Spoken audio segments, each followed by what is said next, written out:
I used to believe I had a fulfilling marriage and a deeply loving husband. But in that very cozy home, there was a strange rule. I was never allowed to answer the phone. My husband said it was for business, but deep down I knew something wasn't right. Until one day, I broke that rule. Just one phone call laid everything bare, exposing a truth far more painful than any financial deceit. This is my true story about how the truth nearly destroyed me, but in the end was the very thing that set me free. If you're listening from anywhere in the world, please leave a comment and subscribe, because some truths need to be spread, even if they might shake your beliefs. Some stories, no matter how painful, must be told. I was 22 years old when I married Walter. Oh, what a dreamer I was. I come from a humble family. My father worked at the local market selling produce, and my mother was a seamstress who took in work. I only studied up to the 8th grade, as was common for girls of my time. Back then, the dream of every young woman was to find a good husband, start a family, and have a house to call her own. Walter appeared in my life like a gift from heaven. At least, that's what I thought. He was 28, the owner of a small but prosperous grocery store in the center of town. He had gentle manners, spoke beautifully, and treated me like a princess while we were dating. Every Sunday, he would come over for lunch, always bringing a little something sweet for my mother and talking about politics with my father. He won over my entire family. We were married in the main church in town, with a white dress that my mother spent 3 months sewing. The reception was simple, but it was the happiest day of my life up to that point. Walter had bought a little 3-bedroom house in a newer part of town. It wasn't luxurious, but for me, who had shared a tiny room with 2 sisters, it seemed like a palace. The first few years were like a dream. I took care of the house with all my love. I made sure everything was impeccable when he came home from work.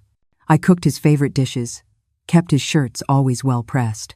He would bring me little gifts from time to time, a small bottle of perfume, an embroidered handkerchief, little things like that which made me feel special. His grocery store was doing well. Good Shepherd Grocers was the grand name he had given it. It sold a bit of everything, rice, beans, flour, but it also had a small section of imported goods that attracted the more well-to-do clientele. I would go there sometimes to help at the register or arrange the shelves, but Walter always said, "A wife of mine doesn't need to work. Your place is taking care of our home." At the time, that sounded like care, like protection. Today, I know it was the first sign of the control he was establishing over me. Drop by drop, like a fine mist you barely notice is getting you wet until you're soaked. Not long after we were married in 1968, something happened that changed our routine. Walter had a telephone installed in our house. Just imagine, back then, having a telephone was almost a luxury. Few houses in the neighborhood had one. I remember the day the man from the phone company came to install a heavy, black rotary phone, which sat on a small table in the hallway between the living room and the kitchen. "It's for business," Walter explained. "This way, suppliers can contact me at home when they need to make urgent deliveries or when a good deal comes up." I was so proud. A phone in the house. I thought I could call my sisters, my mother, who lived on the other side of town. But on that very same day, Walter laid down the rules. "Genevieve," he said in that calm voice that allowed no argument, "this phone is only for matters concerning the grocery store. I don't want a high bill at the end of the month. And more importantly, when it rings and I'm not here, you don't answer it. Let it ring. If it's important, they'll call back later." I found it strange, I confess. But who was I to question him? He was the man of the house, the provider. If he said the phone was for business, then it was for business. Besides, I barely knew how to use that contraption properly. The first time I tried, I was so nervous talking to the operator that Walter laughed at me for a week. So, the telephone became an almost sacred object in our house. It could be seen, but not touched.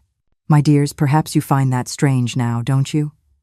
But you must understand, back in those days, a woman's world was very small.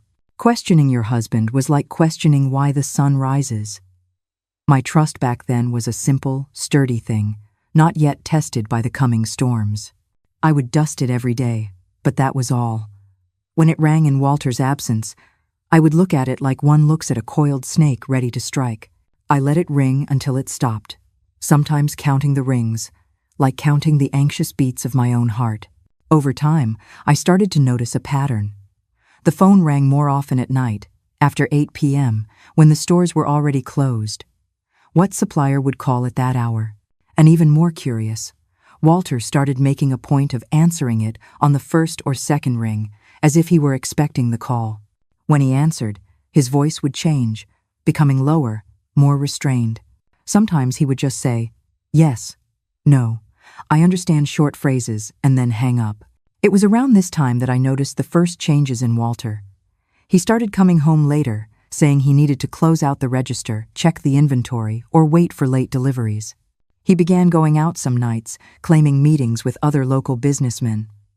When I asked for details, he would respond impatiently, "Genevieve, these are men's matters.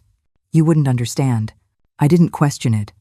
That's how wives were supposed to behave back then, trusting, supportive, not making a fuss. My mother always said, "Men have their business, women have theirs. Don't meddle where you're not wanted." And I followed that advice to the letter. But there was more. Walter, who had always been careful with money, became even more controlling with the household finances. Before, he would give me a sum at the beginning of the month for groceries and expenses, and I would manage it as I saw fit. Suddenly, he started demanding detailed accounts of every penny spent. He questioned if we really needed more soap, a new dish towel, or steak for Sunday dinner. "Times are tough, Genevieve. The economy isn't doing well. We need to tighten our belts," he would justify. I believed him. Of course. The country was in a state of unrest. Every day, the radio announced new economic measures, new problems. Who was I to doubt that business might be suffering? But the grocery store was always full of customers whenever I went there. And Walter kept bringing in new products, expanding the shelves. If there was a crisis, it didn't seem to be affecting Good Shepherd grocers. That's when I noticed other subtle changes. The shelves at the grocery store, which had always been abundant, started to have empty spaces. "Supply chain issues," Walter would explain. He began to lose weight, to have deep, dark circles under his eyes, like someone who hadn't slept properly in weeks. Several times I caught him awake in the middle of the night, sitting at the kitchen table, doing calculations in notebooks that he would quickly close when I appeared. "Just organizing the store's accounts," he'd say with a smile that didn't reach his eyes. "Go back to bed, Genevieve." And I would go back, with a growing weight on my chest, a restlessness I couldn't name. I would pray quietly, asking God to take away that bad feeling that was growing inside me. The telephone, meanwhile, rang more and more. Sometimes early in the morning, before Walter even left for the store, sometimes late at night, when we were already in bed. He always rushed to answer it, as if his life depended on it. Once, the phone rang. At 1:01 p.m. Walter had gone out for one of those mysterious business meetings. I stared at the device, counting the rings. 1, 2, 3, all the way to 15. It stopped, only to start again 2 minutes later. I almost worked up the courage to answer, but fear was stronger. Fear of disobeying him, fear of discovering something I shouldn't. When Walter arrived 2 hours later, I mentioned the phone call. It rang several times, really late. It seemed urgent. He turned pale. "Who was it?" "Did you answer?" "No, you told me never to answer." The relief on his face was so visible it scared me. "Good," he said, running a hand through his already thinning hair. It was probably a wrong number or some drunk dialing random numbers. But the next day, I found Walter whispering on the phone early in the morning. "I already told you I'll take care of it. Just give me more time. Just 2 more weeks." Something was very wrong. I knew it in the bottom of my heart, but I had no idea what. The last straw came on a Sunday in 1969. We had been married for just over a year by then. It was May. I remember it well because I had made a special cake to celebrate Walter's 29th birthday. But he barely touched the cake. He said he needed to visit a cousin in York, a neighboring city, to sort out a family matter. "I'll be back before dark," he promised, kissing my forehead as he always did when he left. I spent the day alone, like so many other Sundays. I did laundry, prepared Monday's lunch, cleaned the house. In the middle of the afternoon, the phone started to ring. As always, I let it ring. It started ringing again 5 minutes later, and then again, and again. On the sixth or seventh try, something inside me snapped. It was as if an inner voice screamed, "Answer that phone, Genevieve. Your life is on the line." It was more than just a phone call. It was the first time she chose her own instinct over her husband's command. She couldn't possibly know it yet, but the voice on the other end of that line was about to hand her the terrible truth that would change everything. Let's listen to what she discovers. With my heart pounding so hard, it felt like it would burst out of my chest. I walked to the phone. My hands were shaking so much, I nearly dropped the receiver when I picked it up. "Hello?" My voice came out thin, almost a whisper. On the other end of the line, a momentary silence, followed by a gruff, impatient male voice. Finally, someone answers in this house. "Look, lady, I don't know who you are, but you tell your Walter that his time is up. Either he starts paying what he owes by the end of the week, or we're taking the house and the grocery store. He knows who he's dealing with."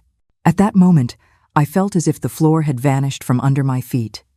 I could barely respond. He's not here. He went out. He'll only be back tonight."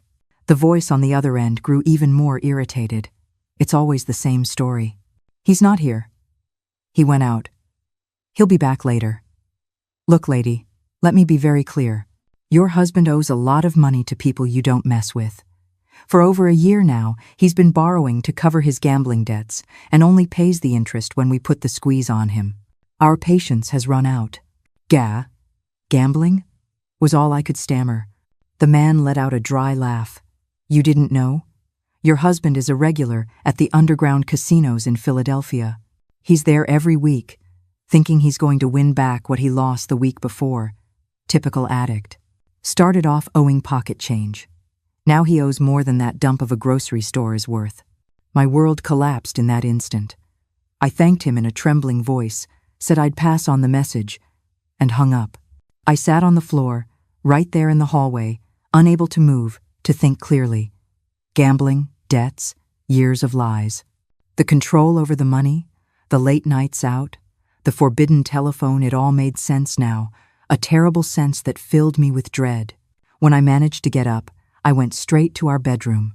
I turned everything upside down: drawers, closets, even the lining of the wardrobe where Walter kept his box of documents. And there they were.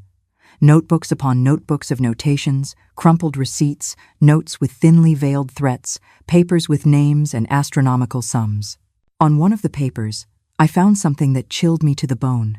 A promissory note where Walter had put up the small house I inherited from my parents when they passed away 3 years earlier as collateral. The only thing that was truly mine, the only asset I owned before our marriage, and he had used it as collateral without ever consulting me, without even telling me.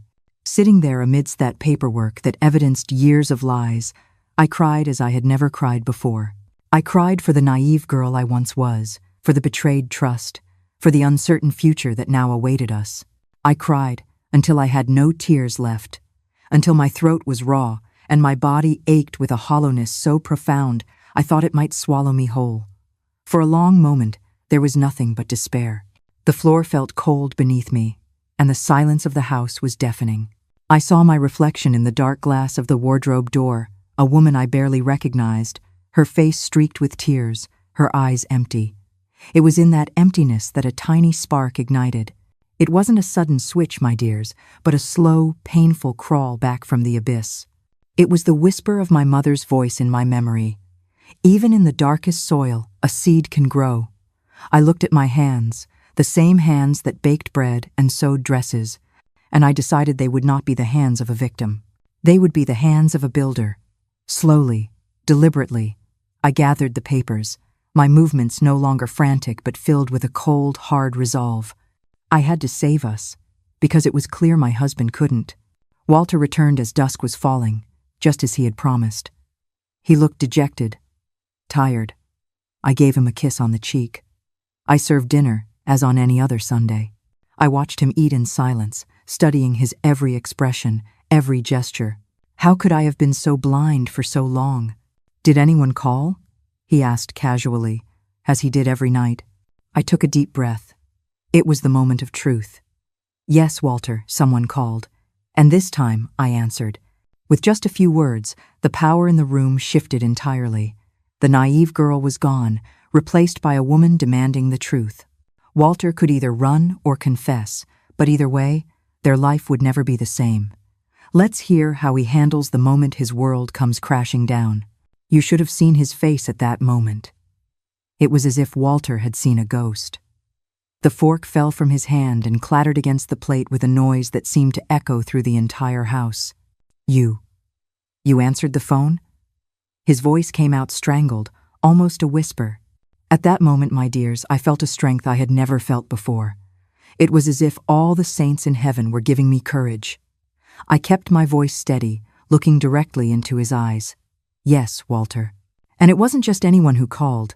It was a very angry man talking about gambling debts. Big debts. Debts that could cost us everything. First, he tried to deny it, of course. Men like Walter always do. He said it was a mistake, that I must have misunderstood, that it was a confused supplier. But I was no longer that naive Genevieve who accepted any explanation with a smile. "Enough lies," I said, getting up from the table. "I found everything. The notebooks, the receipts, the promissory notes. I know you've been frequenting casinos in Philadelphia. I know you're in debt up to your ears to loan sharks. And I know, Walter, that you put my parents' house up as collateral, without ever saying a word to me." It was as if his whole demeanor crumbled at once. His shoulders slumped, his head dropped. For the first time since I had known him, I saw Walter cry. They weren't discreet tears. They were the sobs of a defeated man. Between tears came the confession. It all started about a year ago, when the economy was struggling due to the political situation in the country. The grocery store had a few bad months, and he got worried he wouldn't be able to maintain our standard of living. A merchant friend took him to an underground casino in Philadelphia, promising he could recoup his losses quickly. "I won on the first night," he recounted, wiping his face with his sleeve. "I made more money in one night than the grocery store did in a month. I thought I had found the solution to all our problems." But as always happens with gambling, my dears, his luck ran out as quickly as it came. He went back to win back what he'd lost. He lost more, and went back again. And so began the terrible cycle that destroys so many families. At first, he only used money from the store. Then he started taking out small loans from other merchants. When those weren't enough, he turned to loan sharks, dangerous men who lent money at exorbitant interest rates and didn't hesitate to use violent methods for collection. The debts grew, the interest piled up. Every time he paid off a part, the principal amount seemed to increase instead of decrease. It was like trying to empty the ocean with a leaky bucket. "Why did you never tell me?" I asked, feeling a mixture of anger and pity. "We could have faced this together from the beginning." "I was ashamed," he replied, suddenly looking much smaller, much older than his 29 years.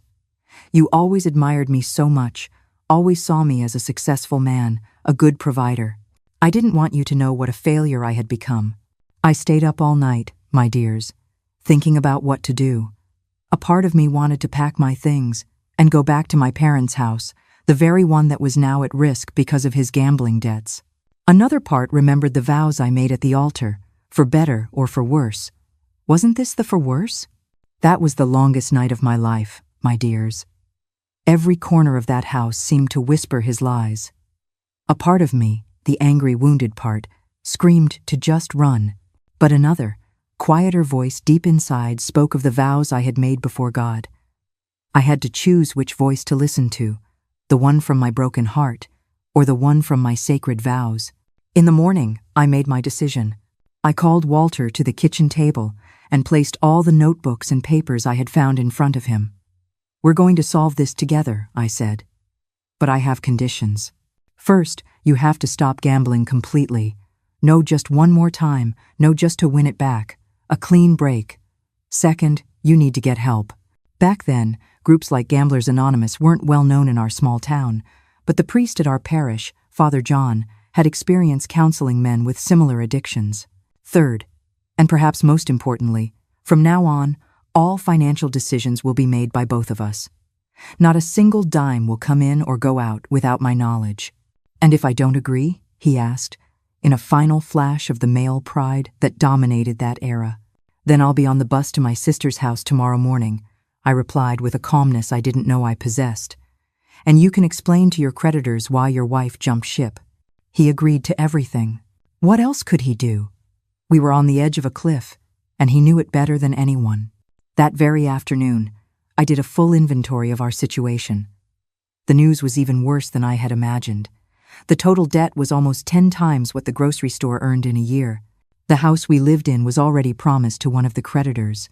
The store had more products on credit on the shelves than paid for in stock. Walter had started selling on credit to many customers, hoping to generate cash quickly. Looking at those terrifying numbers, an ordinary person would have given up. But you know, my dears, Genevieve was never an ordinary person. I took my few savings, a small nest egg I kept hidden at the bottom of a cookie tin, just as my mother had taught me. It wasn't much, but it would be enough to buy ingredients. Ever since I was a girl, I had a talent for cooking, especially for sweets. My coconut macaroons, jelly roll cakes, and jams were always a hit at church bake sales.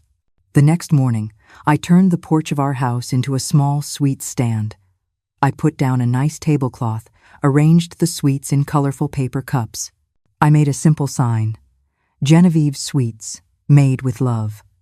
The neighbors were the first customers, more out of curiosity than anything else, but soon the word spread. "You have to try Genevieve's sweets," they told one another. By the end of the first day, I had sold out and taken orders for the next day. Meanwhile, Walter followed through with his part of the deal. He started attending counseling sessions with Father John twice a week. The first few months were hard. He had relapses. He was irritable. Sometimes he would disappear for hours, leaving me in a panic. But he always came back, usually ashamed, promising it would be the last time. We slowly started to sort out the situation at the grocery store. Walter spoke with the creditors, explaining our situation, asking for longer payment terms. Some understood, others threatened. But they all eventually agreed when they saw we were genuinely willing to pay back every cent. We just needed time. My little sweet stand grew quickly. Soon I needed help and hired Beatrice, a young woman from the neighborhood, to help me with deliveries. Then came Clara to help in the kitchen. We worked from sunup to sundown. I would wake up at 4 a.m. to start making the sweets. I'd work until noon, rest a bit, and then go help Walter at the grocery store until nightfall. Those were very hard years, my dears. I won't lie to you. There were days I thought we wouldn't make it. Days when the exhaustion was so great I would cry while stirring a pot of fudge. Days when creditors would show up at the store making threats, and I would tremble with fear of what might happen. Days when Walter would relapse and lose some of the money we had saved with so much sacrifice, but there were also small joys. The first time we managed to pay off one of the smaller debts in full.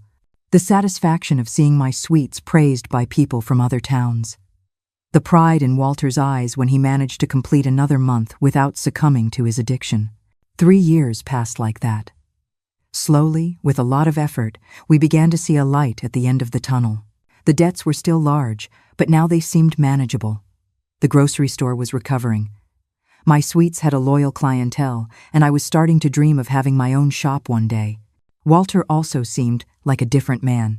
"The addiction never completely goes away," he would say, "but I've learned to control it, to recognize the triggers, to seek help when the temptation gets too strong." He went back to being that attentive man from the beginning of our marriage, bringing small gifts, helping more around the house, listening to my business ideas with genuine interest. That March of 1972 finally seemed to bring us the calm after the storm.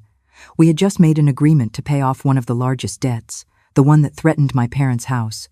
We celebrated with a bottle of wine, a rare luxury for us in those times. "We're going to make it, Genevieve," Walter said, holding my hand across the table. "Thanks to you, we're going to rebuild our lives." It was exactly 1 week after that conversation that the phone rang again, once more changing the course of my life. It was a Tuesday. It was raining heavily. Walter had gone out to make deliveries. The grocery store now offered this service to special customers, an idea of mine to increase sales. I was in the kitchen, testing a new recipe for an orange cake that a customer had requested for her daughter's birthday. The phone rang at 3:30 inches the afternoon. I answered without a second thought. After all, the old taboo of not answering the phone had been broken long ago. Now I even took calls for the store when Walter was busy. "Hello, Hayes residence," I answered, wiping my hands on my apron. "Hello, please, is Walter there? I need to confirm our meeting for tonight." It was a woman's voice, young, with a slight accent I couldn't place. Something in her tone put me on high alert, like an animal sensing danger. "He's out making deliveries," I replied, keeping my voice neutral. "Who's calling, please?" There was a pause on the other end of the line. "Is this his wife?" "Yes, this is Genevieve, Walter's wife." "And you are?" Another longer silence, then a sigh. "My name is Tabitha. I didn't know he was married." I felt as if someone had thrown a bucket of ice water over me. My hand gripped the receiver so tightly my knuckles turned white. "What do you mean, you didn't know? What are you talking about?" She seemed confused. "He never mentioned a wife. He always said he lived alone, that the house was his. We've been seeing each other for over a year." The world seemed to spin around me, and I had to grip the edge of the table to keep from collapsing. A year. More than a year. The words echoed in the empty space where my trust used to be. The gambling, the debts that had been a betrayal of our finances, of our future, but this felt infinitely worse. This was a betrayal of my sacrifice. Every early morning I had woken up. Every pot of jam I had stirred until my arms ached. Every condescending look from a creditor I had endured. I had done it all, believing we were a team, that we were fighting this battle together.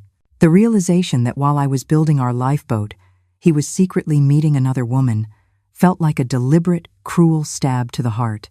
He hadn't just lied. He had made a mockery of my loyalty, of my hope. "Are you telling me that? That you have a relationship with my husband?" I asked, still not wanting to believe it. Yes. We met at a bar in Philadelphia. He comes to visit me twice a week. He said on the other days he has to stay at the grocery store late."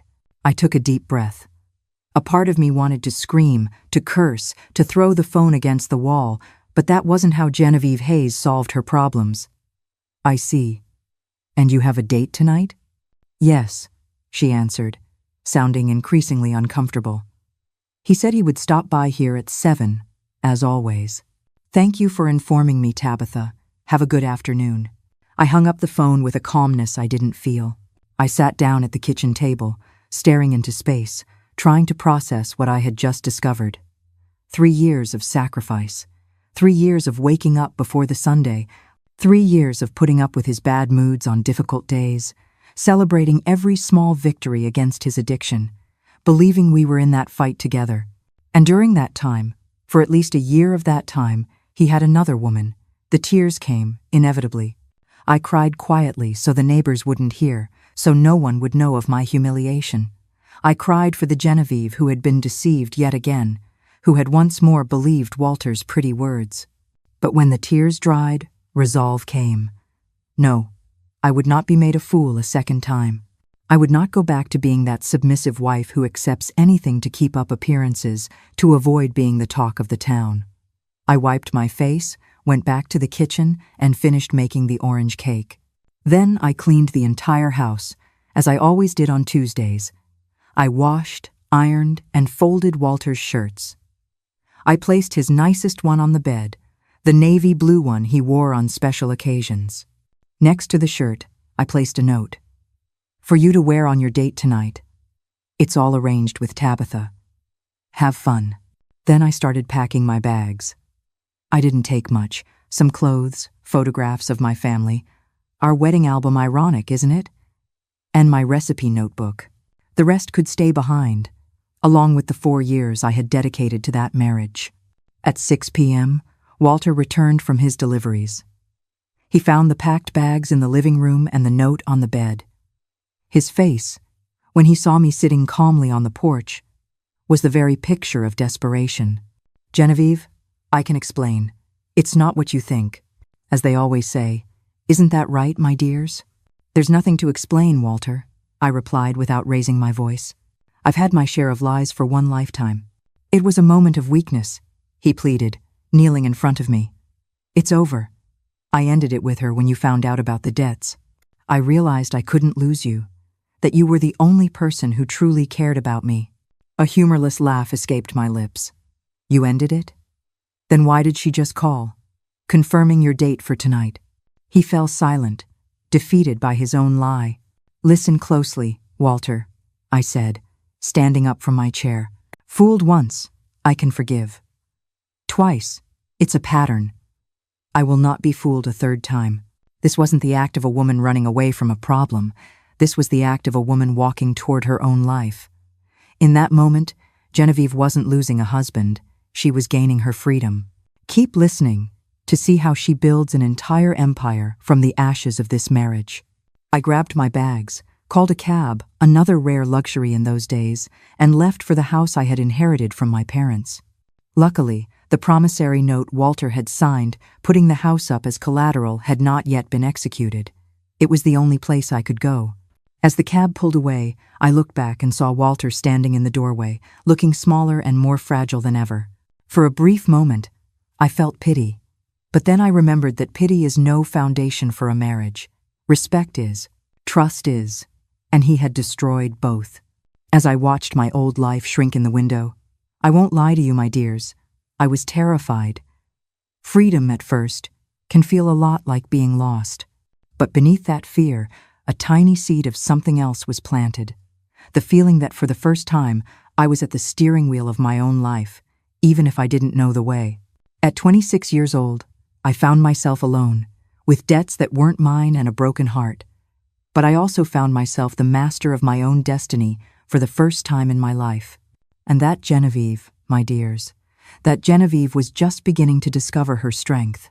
You know that saying, when God closes a door, he opens a window? In my life, it wasn't quite like that. God closed a door and left me in a dark hallway for a little while, waiting for me to find the courage to open the next one myself. And that's exactly what I did. That little house I inherited from my parents seemed so different now. When they were alive, it was a home full of laughter, the smells of good food, conversations on the porch on warm summer nights. After they passed and I married Walter, it became just a property, an asset. And now, it was my only refuge. The house had been vacant for a few years, with only an occasional cleaning I did every month or two.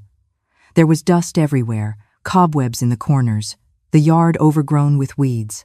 But it had a roof, sturdy walls, and most importantly, it was in my name. I spent the first night crying. I won't lie to you. I cried for the lost time, the wasted love, the humiliation. But in the morning, when the first rays of sun came through the window, I dried my tears and started to clean. I had no time for self-pity. I had a whole life to rebuild. In 3 days, I transformed that dusty house back into a home. I cleaned every corner, arranged the few pieces of furniture that were left, and improvised curtains with old fabrics I found stored away. On the 4th day, I turned the kitchen into my new sweets factory. But turning a house into a home couldn't shield me from the crushing loneliness of those first weeks. The silence was a constant companion, broken only by my own worried thoughts. In a small town in 1972, a woman who left her husband was a source of gossip and quiet judgment. I could feel the stares when I went to the market, hear the whispers behind cupped hands. Old friends suddenly seemed too busy to visit. It was as if my decision had made me an outcast. In those moments, doubt crept in like a chilling fog. Had I made a mistake? Was this lonely struggle truly better than a life built on lies? There were nights I cried myself to sleep, clutching a photograph of my parents, praying for a sign that I was on the right path. I didn't have the equipment from the house I shared with Walter, and I had no money to buy new things. But I had my hands, my recipes stored in my memory, and a fierce determination to never again depend on a man for my survival. The first challenge was getting ingredients. I used the little money I had to buy sugar, fruit, and flour. I started with simple recipes that required few ingredients: coconut macaroons, peanut brittle, sugar cookies. I made a simple sign: Genevieve Sweets, now at a new address. At first, it was difficult. The townspeople already knew my sweets, but the news of the separation spread like wildfire. In 1972, a separated woman was seen in a different light. Many ladies who once praised my macaroons now pretended not to see me on the street. Some even stopped buying, saying they didn't support a woman who abandoned her husband. If only they knew the truth. But I wasn't going to explain myself to justify my actions. My grandmother always said, "Someone who gives too many explanations is looking for approval." And I didn't need anyone's approval but my own. Fortunately, not everyone thought that way. Mrs. Gable, a widow who lived 2 streets down, was one of the first to seek me out. "I don't know what happened between you and Walter, and it's none of my business," she said. "I just know that your sweets are the best in the region, and I want to order some for my granddaughter's birthday." It was a small order, just some macaroons and cookies, but it meant so much to me, not just for the money, but for the trust, the respect. I put my heart into that order like never before. I wanted it to be perfect. The next day, Mrs. Gable returned. "Genevieve, I've never had such good macaroons. Everyone at the party wanted to know who made them.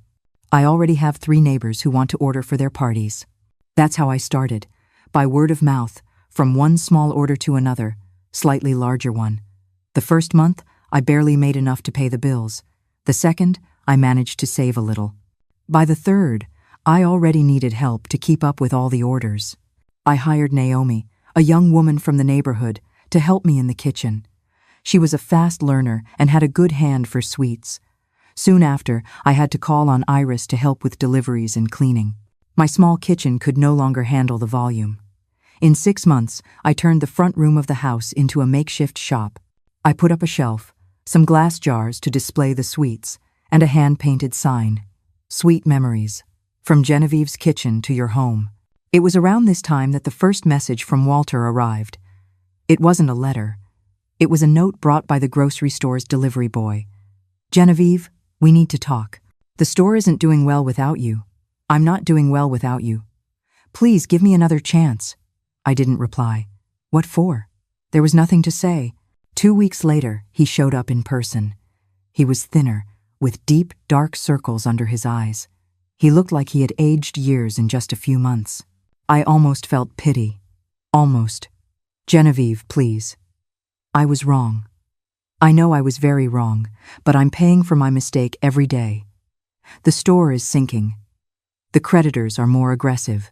I can't manage everything alone." It was all about him, did you notice?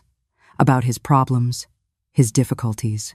Not a word about my feelings, about how he had shattered my heart, betrayed my trust when I needed him most. "I'm sorry, Walter," I replied with all the calm I could muster. "Your problems are no longer my problems. Good luck." And I closed the door. He came back other times, always with the same sob story, always focused on himself. On his last visit, in October of 1972, he was especially agitated. "The creditors are going to take everything. Genevieve, the store, the house, everything. I don't know what to do." I looked at him, and for the first time, I felt absolutely nothing. Not anger, not resentment, not pity, just indifference. It was liberating. "I suggest you sell everything while you still have the chance. Pay what you owe, and start over somewhere else," I replied, and went back to my kitchen where a batch of jelly roll cakes was waiting for me. That was the last time I saw Walter for many years. I heard from acquaintances that he did indeed sell everything, paid off part of the debts, and moved to another state. The grocery store became a fabric shop.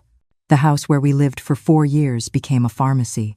Meanwhile, my small business grew. By 1973, it no longer fit in my parents' house.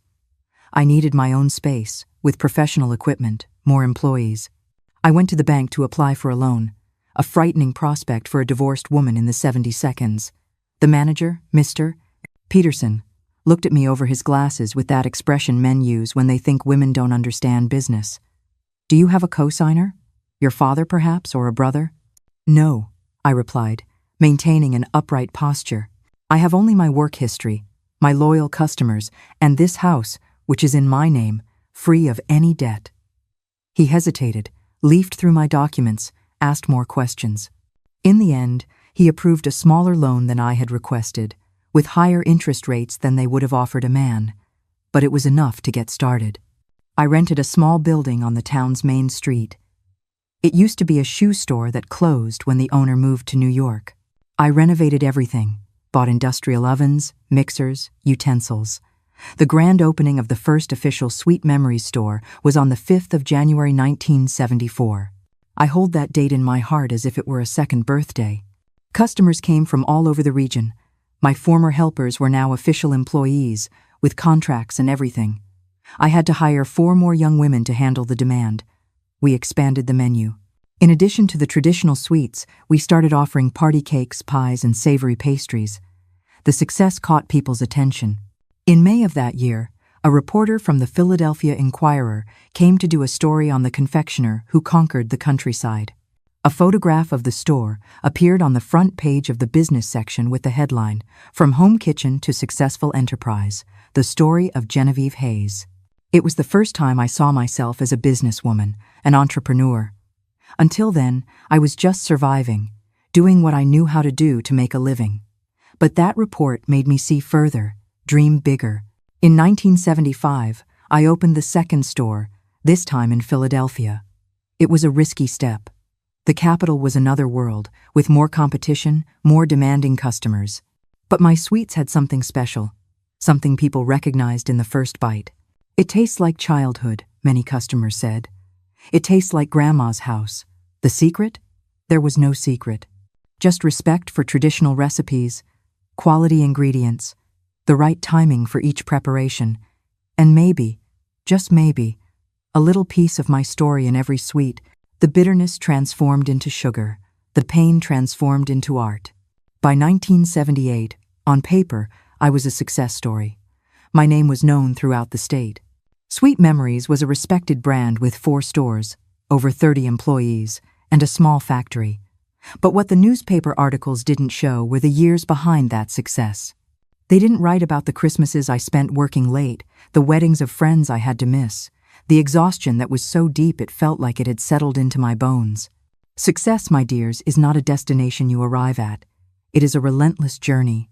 It was a choice I made every single morning, the choice to keep going, to innovate, to be better than the day before, because I knew what it felt like to have nothing, and I had sworn to myself I would never feel that powerless again. It was in the midst of that whirlwind of growth and work that I received an unexpected call, a voice from the very past that had set this entire journey in motion. It was Tabitha. "Mrs. Hayes, I don't know if you remember me." How could I forget?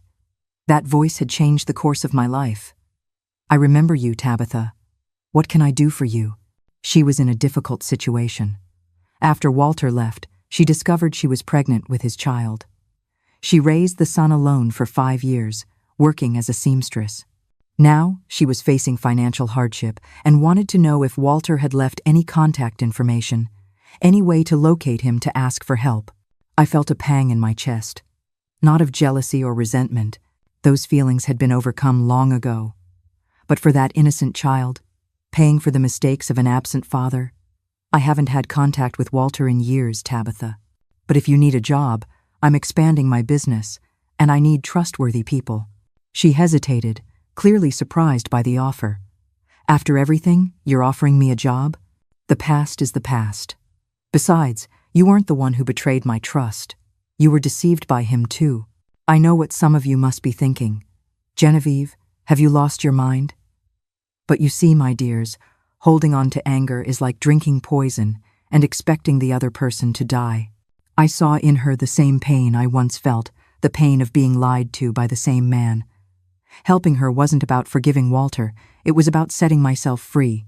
The following week, Tabitha started working at the Philadelphia store. She was hardworking and a quick learner. And little Silas, her son with Walter, won everyone's heart with his shy smile and curious eyes. In a few months, I promoted Tabitha to store manager. In a year, she became my personal assistant, helping me manage the entire chain. Some people found it strange, even inappropriate.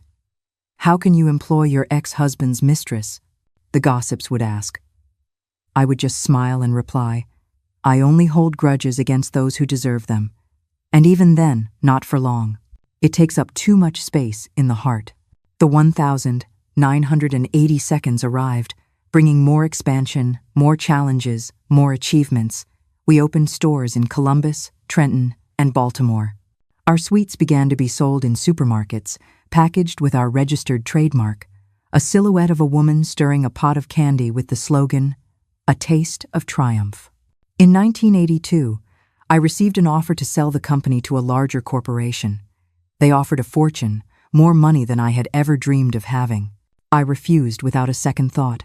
Sweet Memories wasn't just a business to me. It was my story, my liberation, my proof that it's possible to start from scratch and build something solid, something real. Around that time, I started thinking about legacy. I never had children, another dream Walter postponed until it was too late. But I had my employees, many of whom had been with me from the beginning.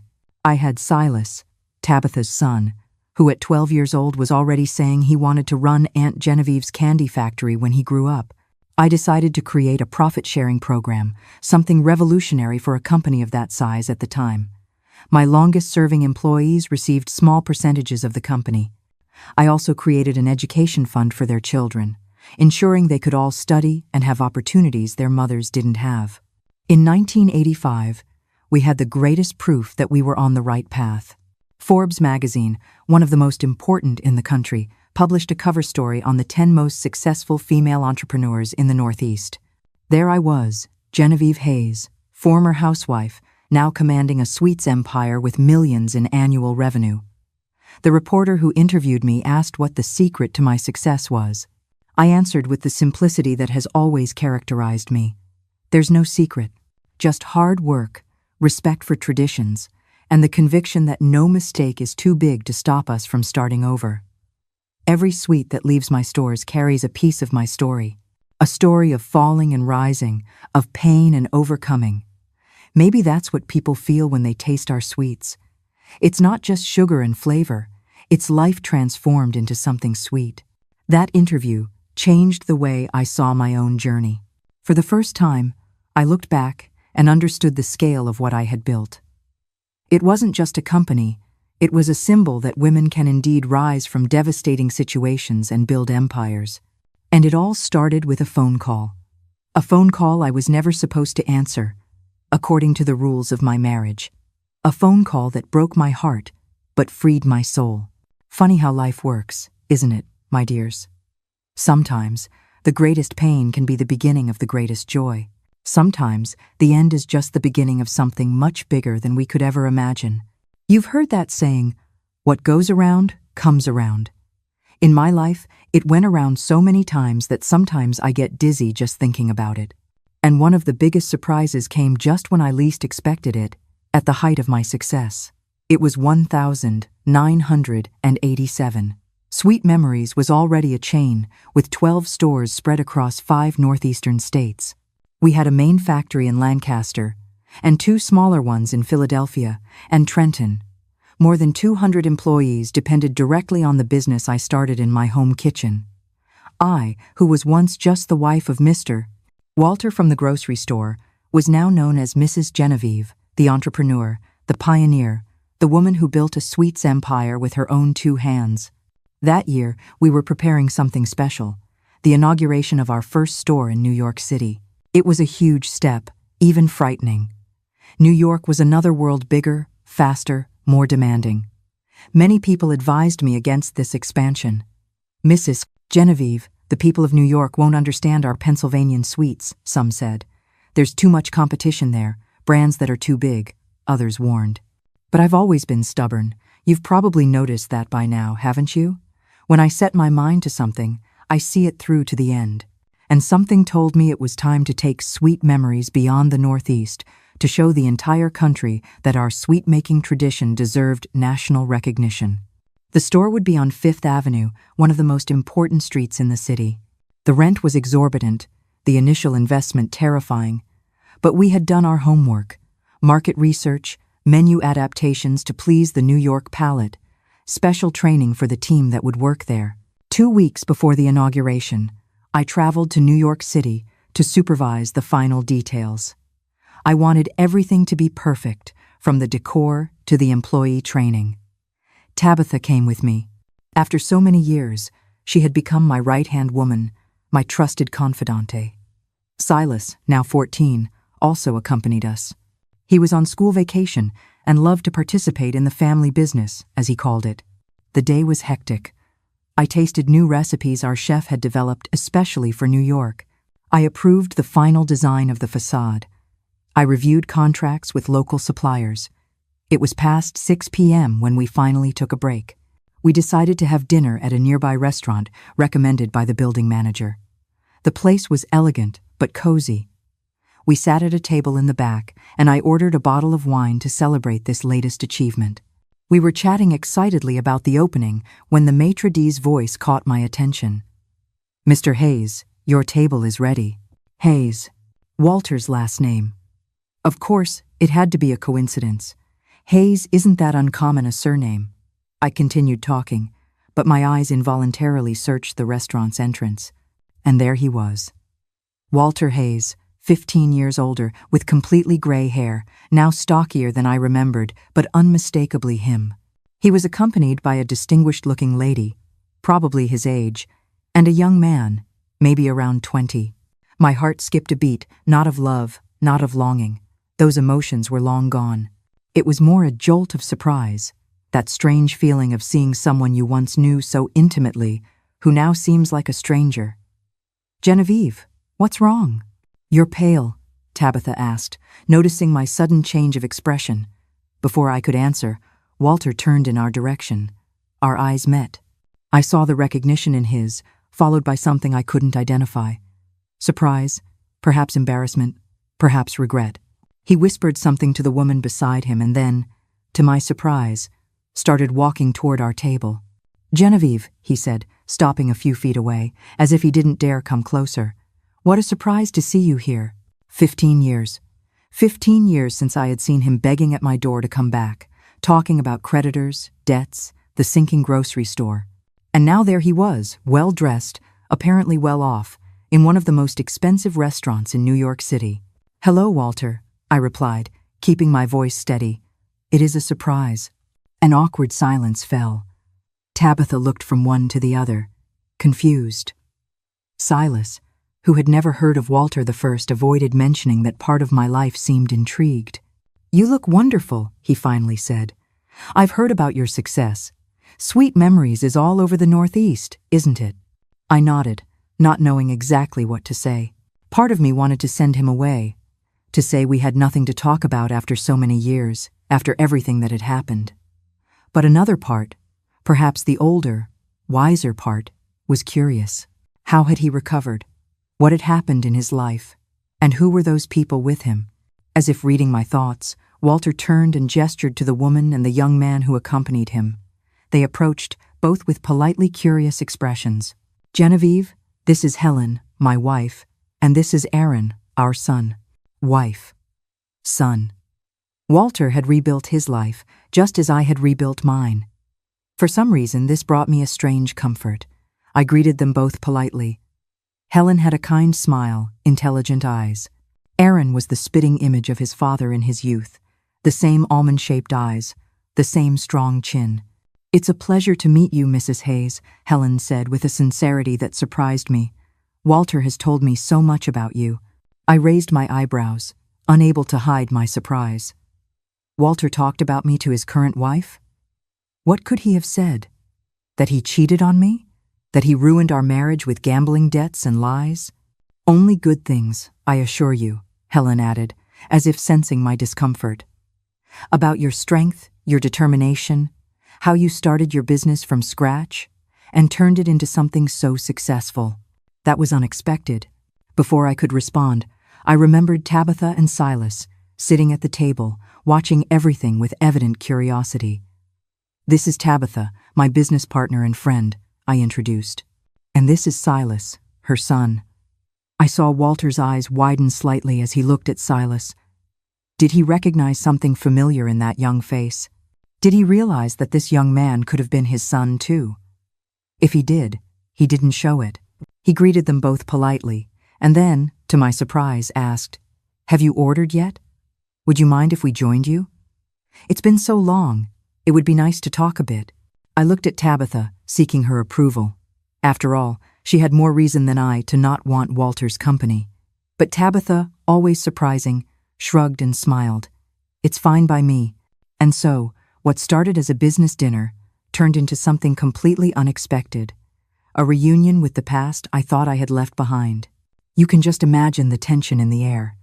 15 years of unspoken history now sitting across the table. This isn't a confrontation of anger, but a quiet meeting between two survivors of a life they once shared. Will this dinner open old wounds, or will it finally bring the closure she deserves? Let's hear what happens. The first few minutes were strange, tense. We talked about the weather, about New York City, about pleasantries. But after the wine was served and the food arrived, the conversation began to flow more naturally. Walter told us that after selling everything in Lancaster and paying off part of his debts, he moved to Columbus, Ohio. There, he got a job as a manager of a bakery. He met Helen, who was an elementary school teacher, and they married in 1974. Aaron was born the following year. Those were hard years, he admitted, not hiding the truth. I still had a lot of debt to pay. I worked 2 jobs to meet my commitments.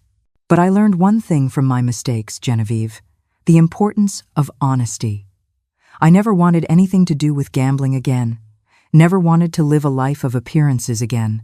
According to him, the turning point came when the owner of the bakery, already elderly and without children, decided to retire and offered him a partnership. With a lot of hard work and the help of Helen, who managed the finances with an iron fist, they managed to make the business prosper. Today, they had a chain of 5 bakeries in Ohio. Nothing compared to your empire, of course. He smiled with a humility the old Walter would never have shown. But enough for us to live well, to give our son a good education. As he spoke, I watched Helen. There was genuine love in her eyes when she looked at Walter, at Aaron. It was clear they were a close, loving family.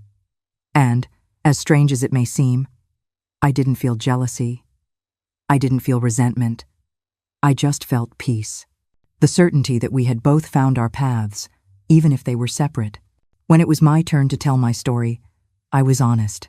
I talked about the difficult early years after our separation, about how I turned my talent for sweets into a prosperous business, about the expansions, the achievements, the challenges.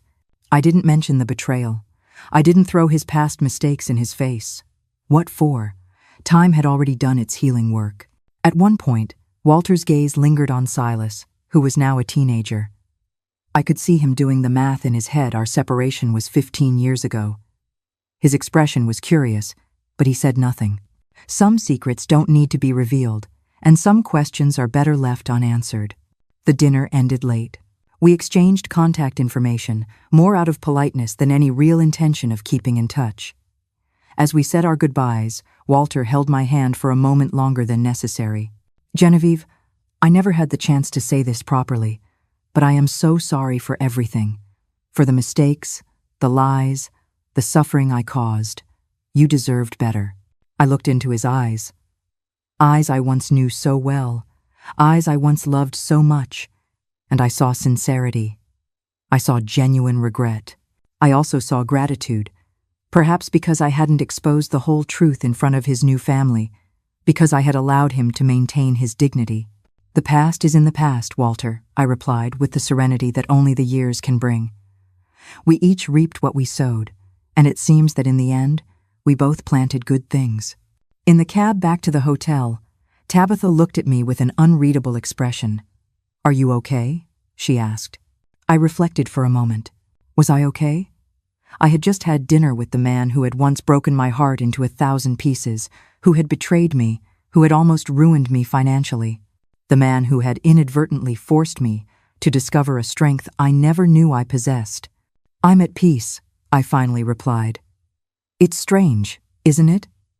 For so many years, the memory of Walter was accompanied by pain, by anger. But today, looking at him, at the life he's built, I can only feel gratitude. Gratitude? Tabitha seemed surprised.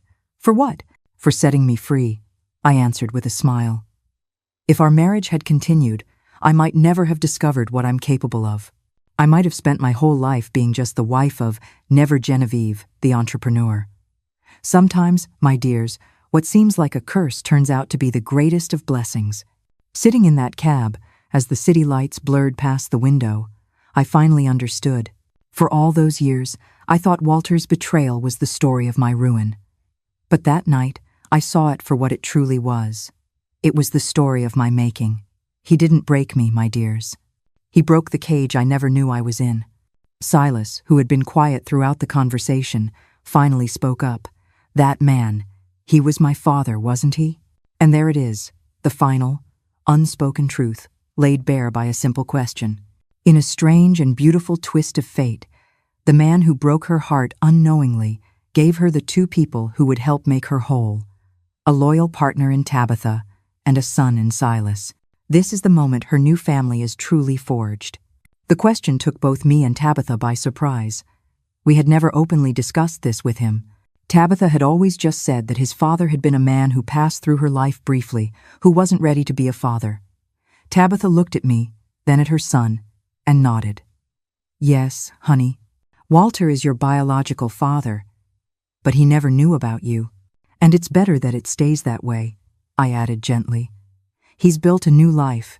He has a new family. And we've built ours too, haven't we? Sometimes the families we choose are stronger than the families we're born into. Silas was silent for a moment. Then he smiled. That smile that so resembled Walter's in his youth.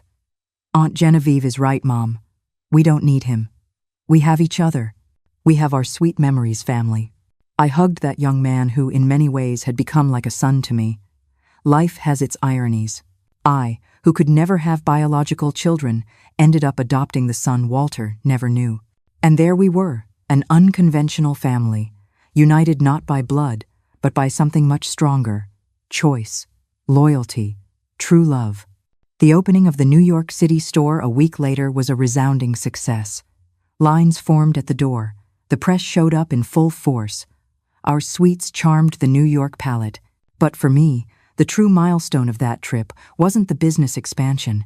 It was the closing of a chapter in my life that was still open. I never saw Walter again after that dinner. I heard from mutual acquaintances that he passed away in 1996 from a sudden heart attack. I sent flowers to the funeral, a gesture of respect, not for the man he was in our marriage, but for the man he became after. A man who found the courage to start over, to admit his mistakes, to build something better.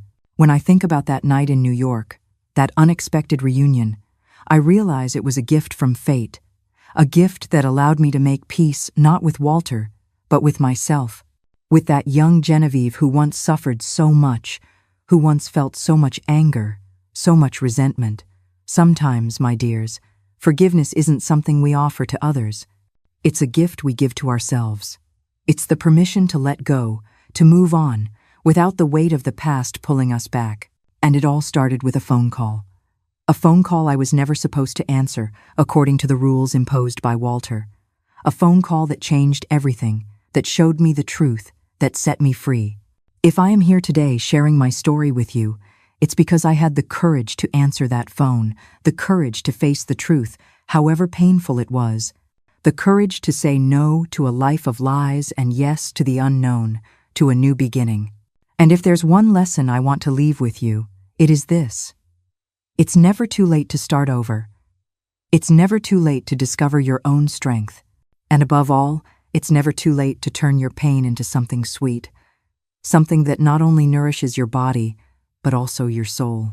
You know what it's like to look back on a whole life and feel that mix of pride, gratitude, and astonishment? That's what I feel today, at 77, sitting on this porch overlooking the garden I planted with my own hands, just as I planted every seed of my business. Time passes in a funny way, doesn't it? It feels like just yesterday I was in my parents' kitchen, mixing sugar and fruit with hands trembling with uncertainty. And suddenly, it's 2023, and Sweet Memories is a brand recognized throughout the United States, with over 40 stores spread across 15 states. A lot of people ask me when I'm going to retire. I smile and reply, retire from what? From living? Because making sweets, creating recipes, visiting the stores, talking with customers who have been with me for decades. That's not work for me. It's life. It's purpose. Of course, I'm not involved in the day-to-day operations like before. After I turned 70, I passed the role of CEO of the company to Silas. That shy boy I met when he was 5 is now a brilliant 50-year-old man with an MBA from Harvard and a natural talent for business that he certainly didn't inherit from Walter. Tabitha retired 5 years ago. She lives in a beautiful house by the sea in the Florida Keys, but she still shows up for important company events. We're more than friends. We're sisters that fate brought together in the most unlikely way. Who would have thought that the other woman would become one of the most important people in my life? Life has these ironies, my dears, and perhaps the greatest of them is that it all started with a phone call I was never supposed to answer. A phone call that revealed lies, but also opened doors to much greater truths. In 1990, when Sweet Memories celebrated its 20th anniversary, I decided it was time to document our story. Not to brag, but to inspire other women who, like me, were facing difficult situations and couldn't see a way forward. I hired a writer to help me with my memoirs. We spent 6 months revisiting every moment of the journey, from the marriage to Walter, the gambling debts, the betrayal, to the first sweet sold on the porch, the first store, the expansion to other cities. When the book, Sweet Memories, How I Turned Bitterness into Sugar, was published in 1992, I didn't expect it to have such an impact. I received thousands of letters from women all over the country, some in situations similar to mine, others facing completely different challenges, but all searching for the same thing, the courage to start over. One letter in particular I've never forgotten. It was from Joyce Miller, a 62-year-old woman from rural Illinois. She wrote, "Mrs. Genevieve, I read your book at a time when I thought my life was over. My husband of 40 years passed away, leaving me with only debts and a small farm that barely provided for my sustenance. Your words gave me the courage to turn my home garden into a business of artisanal preserves. Today, 2 years later, I have 5 employees and supply the best restaurants in the region. Thank you for showing me that there's no age limit for starting over." Letters like that made me realize that my story wasn't just mine. It was a beacon for other women lost in the storm. In 1994, I created the Sweet Beginnings Foundation, a non-profit organization dedicated to helping vulnerable women achieve financial independence. The foundation offers vocational courses, microloans for small businesses, and mentorship from successful female entrepreneurs. We started in Pennsylvania, but today we have branches in 7 states. We've helped over 10,000 women transform their lives. Women who, like me, once just needed an opportunity, someone to believe in them. One of the initiatives I'm most proud of is the Young Bakers Program, which identifies talented girls in underserved communities and offers scholarships to culinary schools. Many of these young women now work in our stores. Some have become renowned chefs, others have opened their own businesses. Seeing the sparkle in their eyes, the confidence they develop, the pride as they serve their creations, there's no money in the world that can buy that feeling. In 2000, I received an honor I never expected. The city of Lancaster named a plaza in my honor. Genevieve Hayes Plaza, entrepreneur and benefactor. At the inauguration, I looked around and saw faces that had been with me for decades. Former employees, loyal customers, even some ladies who at first refused to buy my sweets because I was a divorced woman. Time really does heal everything, doesn't it? It was in that same year that I decided to do something I had been putting off for a long time. Visit Walter's grave in Columbus, Ohio. I went alone on an autumn morning. I brought a small arrangement of wildflowers. He always liked simplicity, despite his grand ambitions. Standing before that simple headstone, I felt no anger, no resentment. I only felt gratitude. Gratitude for the good times we had. Because yes, there were good times in our marriage. Gratitude for the hard lessons his mistakes taught me. And above all, gratitude for the path his absence forced me to walk. "Thank you, Walter," I whispered before walking away. "In a strange way, you helped me find my true purpose." On the way back to the hotel, I passed by one of our stores in Columbus. I went in without identifying myself, just as a regular customer. The young cashier, who didn't recognize me, excitedly told the story behind the name Sweet Memories. The founder, Mrs. Genevieve, started by making sweets on her porch after a difficult divorce. She says that every sweet carries a memory, not just of traditional recipes, but also of the strength she discovered in herself during the most bitter moments. That's why the slogan is, turning stories into sweet memories. I smiled, moved to see how our story had become part of the brand's identity. That young woman had no idea she was talking to Mrs. Genevieve herself, but she knew my story. She understood the values that built our company. In 2005, at 59, I faced my biggest personal challenge, a breast cancer diagnosis. It was terrifying, of course. For a few weeks, I thought maybe my journey was coming to an end. But then I remembered all the other battles I had faced, some much more desperate than this, when I had far fewer resources, far less support. If I survived that phone call in 1969, I can survive this, I told myself. The treatment was difficult. Surgery, chemotherapy, radiation. I lost my hair, lost weight, lost energy, but I never lost my determination. Silas and Tabitha were by my side for every appointment, every treatment session, and my employees, my girls, as I like to call them, even those who now have gray hair, organized a prayer chain that ran through all our stores. It was during my recovery, when I was still too weak to leave the house, that I had the idea for our sweet nostalgia line, miniature versions of our most traditional sweets, packaged in small decorative boxes with old photos of Pennsylvania. To awaken fond memories, the campaign said. It was an instant success, especially among the elderly and Pennsylvanians living far from home. In 2007, cancer-free and with renewed energy, I decided it was time to share my knowledge more broadly. I launched the TV show Sweet Secrets with Genevieve, initially aired on a regional channel and later expanded nationwide through a national network. The format was simple.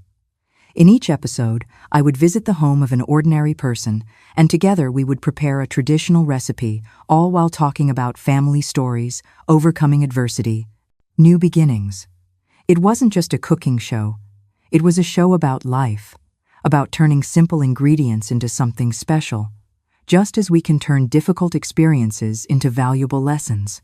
The show ran for 5 seasons and gave me the opportunity to meet incredible people all over the United States. People who, like me, had stories of falling and rising.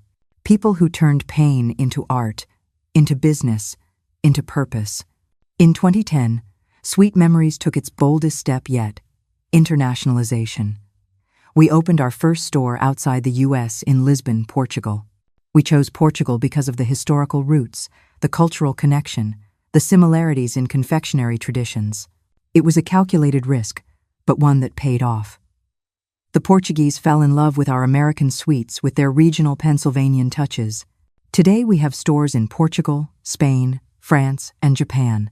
The latter, a surprisingly receptive market for our sweets, especially the jelly roll cake, which the Japanese consider a culinary work of art. The international expansion brought new challenges, of course adapting recipes, logistical issues, cultural differences, but it also brought the satisfaction of seeing our small Pennsylvanian story conquering palates around the world. And to think that it all started on a porch in Lancaster. In 2015, at 69, I decided it was time to reduce my executive role in the company. I would remain as chairman of the board, but the daily operations would be in the hands of Silas and the team of directors we had formed over the years, many of them employees who started as cashiers or kitchen helpers and grew with the company. At the transition ceremony, I gave Silas a framed copy of the first recipe notebook I used when I started the business. It was yellowed, stained with sugar and butter, with notes in the margins in my hurried handwriting. To me, that notebook was worth more than any Businesswoman of the Year trophy. "This is the true heart of the company," I told him. "It's not the contracts, not the numbers. It's the recipes, the stories, the care in every detail, the concern for making every customer feel special. Never lose sight of that." Silas understood. He grew up watching the business develop. He absorbed our values, our culture. Under his leadership, Sweet Memories has continued to grow, but without losing the essence that brought us here. Today, at 77, I divide my time between occasional visits to the stores, talks for young entrepreneurs, work at the foundation, and of course, moments of rest, something I had to learn to value over time. Sometimes, when I'm in my kitchen trying a new recipe, I remember that 6-year-old Genevieve, scared and alone, not knowing what the future held. If I could go back in time and say something to her, it would be, "Don't be afraid. The pain you feel now will become your greatest strength. Today's tears will sweeten tomorrow's fruits." That's what I try to convey to every woman who approaches me after a speech, to every letter I answer, to every interview I give, that our stories, no matter how bitter they may seem at times, can be transformed into something sweet, something that nourishes not only ourselves but everyone around us. And it all started with a phone call. A phone call I was never supposed to answer, according to the rules imposed by my ex-husband. A phone call that revealed lies, but that set me free to live my truth. If there's one lesson I'd like to leave with you, my dears, it is this. Sometimes the greatest blessing comes disguised as a tragedy. Sometimes, what seems like the end is just the beginning of something much bigger, much more meaningful. And sometimes, all we need to change the course of our history is the courage to answer the call, be it a telephone, an opportunity, or a challenge. Life has taught me that we are much stronger than we imagine, that we can fall, yes, but we can also get up, that we can turn our pain into purpose, our bitterness into sweetness, our scars into stars that light the way for others. Sitting here, on my porch at 77, I see my life spread out like an old book, smelling of vanilla and paper. The first pages were stained with the bitterness of betrayal and tears, but those very ingredients were necessary to create the rich sweetness of success and forgiveness in the later chapters. That fateful phone call all those years ago didn't break my life. It just broke the cage I never knew I was in. My philosophy on life is simple. Life isn't about removing the bitterness, but about learning to transform it into a part of the most wonderful dessert. If my story has touched you, please subscribe to the channel to listen to more journeys of turning pain into strength.